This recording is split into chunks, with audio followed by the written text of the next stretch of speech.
அடுத்திருப்பது திருச்செங்கோடு சன்மார்க்க சங்கம் 100 ஆண்டு விழாவுக்கு நமது நாமக்கல் சன்மார்க்க சங்கத்திற்கு அழைப்பு விடுத்த எல்லா பெரியோர்களுக்கும் சான்றோர்களுக்கும் முதற்கண் நன்றியை தெரிவித்துக் கொள்கின்றோம். சன்மார்க்கம் என்பது முதலில் ஐயா தோற்றுவித்தது பசியாற்றுவித்தல் மட்டும்தான். ஏன்னா பசியாற்றுவித்தலை ஆரம்பித்த 4 ஆண்டுகளுக்கு பின்புதான் சன்மார்க்க சபையை ஐயா துவங்குகிறார். ஏனென்றால் வாடியை பயிரை கண்ட போதெல்லாம் வாடினேன் என்று வள்ளல் பெருமானுடைய ஒரு அற்புதமான ஒரு சொல். வாடிய பயிரை கண்ட போதெல்லாம் என்ற அர்த்தம் என்றால் பயிர் வாடினால் மனிதர்களுடைய விவசாயம் வாடினால் மக்களுடைய பசி தலைவிரித்து ஆடும் என்பதற்காக அவர்கள் வாடியை பயிரை கண்ட போதெல்லாம் வாடினேன் என்று ஐயா அந்த வார்த்தையை பயன்படுத்தியுள்ளனர். அதற்காக சன்மார்க்க சங்கம் என்றால் பசியாற்றுவித்தல் தான் எல்லோருடைய மனதிலும் முதலில் தோன்றுவது. இவ்வளவு பெரிய திருச்செங்கோடு நகரில் இவ்வளவு பெரிய 100 ஆண்டுகளை தாண்டி இயங்கிக் கொண்டுள்ள இந்த சன்மார்க்கத்தில் தொடர்ந்து ஒரு பசியாற்றுவித்தல் ஐயா சொன்னார் போல் ஒருவேளை அமுது கஞ்சியாவது இந்த சபையில் வழங்கினால் இன்னும் சிறப்பாக செயல்படும் நடைபெறும் என்பது என்னுடைய விண்ணப்பம். தொடர்ந்து பசியாற்றுவித்தல் செய்ய வேண்டும். அதனால் அதற்கு இவர்களிடம் ஒரு விண்ணப்பம் வைத்துக் கொள்கின்றோம். ஏனென்றால் நாங்கள் நாமக்கலில் முதலில் ஆரம்பிக்கும் பொழுது அருட்கஞ்சி மட்டும்தான் கொடுத்தோம். இன்று 10 ஆண்டுகள் தாண்டி செயல்பட்டுக் கொண்டுள்ளது. முதலில் இருப்பதற்கு ஒரு இடம் இல்லை. நாங்கள் கூலிப்பட்டி மலையில் உள்ள ஒரு சின்ன குகையில் உள்ள ஒரு தாழ்வாரத்தில் தான் நாங்கள் அகவல் படிப்போம். வாரத்தில் ஒரு நாள் அவர்கள் ஜோதிமான ஒருத்தர் எடுத்துட்டு வருவாங்க, விளக்கு எடுத்துட்டு வருவாங்க. அவங்க வீட்டில் ஒரு அவங்களால முடிஞ்ச உணவை சமைச்சு எடுத்துட்டு வந்து அகவல் படித்து அங்கே இருக்கிறவங்க பசியாறிட்டு கீழே இருக்கிறவங்களுக்கு தயவு பண்ணுவோம். இப்படி தான் தொடர்ந்து நடந்து கொண்டுள்ளது. அப்புறம் ஒரு இடத்துல அந்த மீனா ட்ரேடிங் சொல்லி ஒரு தொழிலதிபர் அவரிடத்துல ஒரு தோட்டத்தில் கொஞ்சம் இடம் கேட்டோம். அவர் இடம் கொடுத்தாரு. அதில் தான் அந்த சன்மார்க்க சங்கம் தொடர்ந்து இந்த கொரோனா பீரியட்ல எல்லாம் தொடர்ந்து செயல்பட்டது.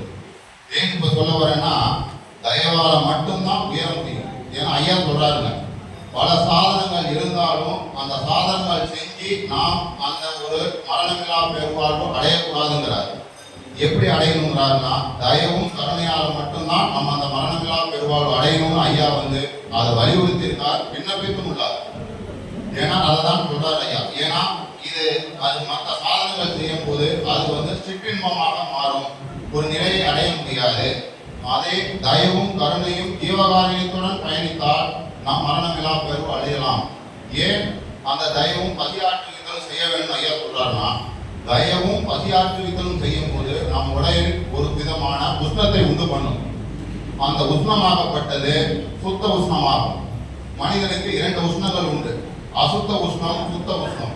அசுத்த உஷ்ணம் என்பது கோபப்படும் பொழுது நமக்கு தேவையில்லாத சில சிந்தனைகள் செய்யும் பொழுது இதனால வரக்கூடிய உஷ்ணம் அசுத்த உஷ்ணம்.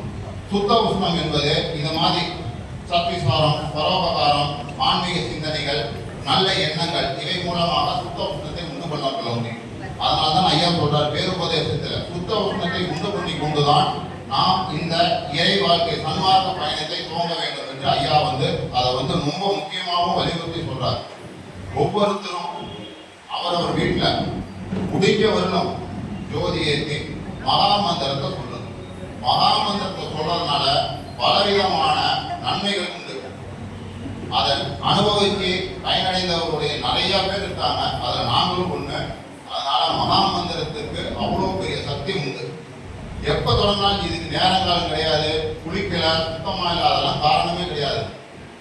எப்போ வேணாலும் சொல்லலாம். அந்த மகாமந்திரத்தை எந்த செயல் செய்யும் போதும் தொடங்கும் போது சொல்லி பாருங்க, அதனுடைய மகத்துவம் கண்டிப்பாக உணர முடியும். முடிஞ்சவர்களும் நாமும் ஜீவகாரணத்தை கடைபிடித்து சைவ நெறியில் இருக்கிறதுக்கு முயற்சி பண்ணுவோம். இங்கே இருக்கிற எல்லாருமே சைவத்தில் தான் இருப்பாங்கன்னு நாங்கள் நம்புகிறோம். அப்படி இருந்தால் ரொம்ப சந்தோஷம். அப்படி இல்லைனாலும் முயற்சி பண்ணிக்கோங்க. ஏன்னா ஐயா 202 ஆண்டுகள் நிறைவு பெற்று 203 ஆண்டுகள் துவக்க விழா இது. ஏன்னா இறைவனால் அறிவிக்கப்பட்டவன் எல்லா உயிர்களும் இன்புற்று வாழ்வதற்காக இறைவனால் வருவிக்கப்பட்டவர் வள்ளல் பெருமான். ஏன்னா அவர் சைவத்தை மட்டும்தான் கடைபிடிச்சார், மற்ற எதுவுமே சொல்ல. வடலூர் போனீங்கன்னா புலால் மறுத்தால் மட்டுமே உள்ளே அனுமதிக்கப்படுவார் என்று எழுதியிருக்கார். வேற எந்த ஆலயத்திலும் கிடையாது. ஏன்னா அவர் அதை ஒன்றை தெளிவா சொல்றார். ஒரு ஆன்மீகத்துக்கு வரணும்னா ஒரு அடையாளம் தேவை. ஒரு பள்ளிக்கூடத்துக்கு போறதுக்கு ஒரு யூனிஃபார்ம், ஒரு வேலைக்கு போறதுக்கு ஒரு யூனிஃபார்ம். நம்ம ஒரு ஆன்மீகத்துக்கு வரும்பொழுது நமக்கு அடையாளம் ஜீவகாரணி சைவ நெறியில் இருக்கணும். அதுவே இல்லைன்னா நீங்க எப்படி ஆன்மீகத்தை நீங்க ஒரு மேல்நிலைக்கு கொண்டு போக முடியும்? சொல்றார், முத்தரும் சித்தரும் யாவரும் பெற்றிடா ஏழெனக்கு அளித்தனைங்கிறார் வள்ளல் பெருமான். எல்லா சித்தர்களும் போய் ஒரு கேட்டு வாசல்ல நிக்கிறாங்களாம். ஏன்னா அவங்க ஜீவகாரணியத்தை பிடிக்கல, தயவு பண்ணல, அதனால அவங்க அந்த சாவியில ஜீவகாரணியத்துமே திறவுகோளுங்கிறார் ஐயா. மோட்ச வீட்டின் திறவுகோல் ஜீவகாரணியம். அந்த ஜீவகாரணியம் எல்லாரிடத்திலும் இருக்கு. அதை வெளிக்கொண்டு வந்தா சாவி இறைவன் நம்மளோட தான் கொடுத்துருக்காரு.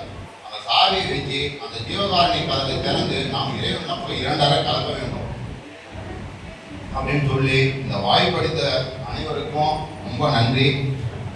அரட்பெரும் ஜோதி அரட்பெரும் ஜோதி, தனிப்பெரும் கருணை அரட்பெரும் ஜோதி.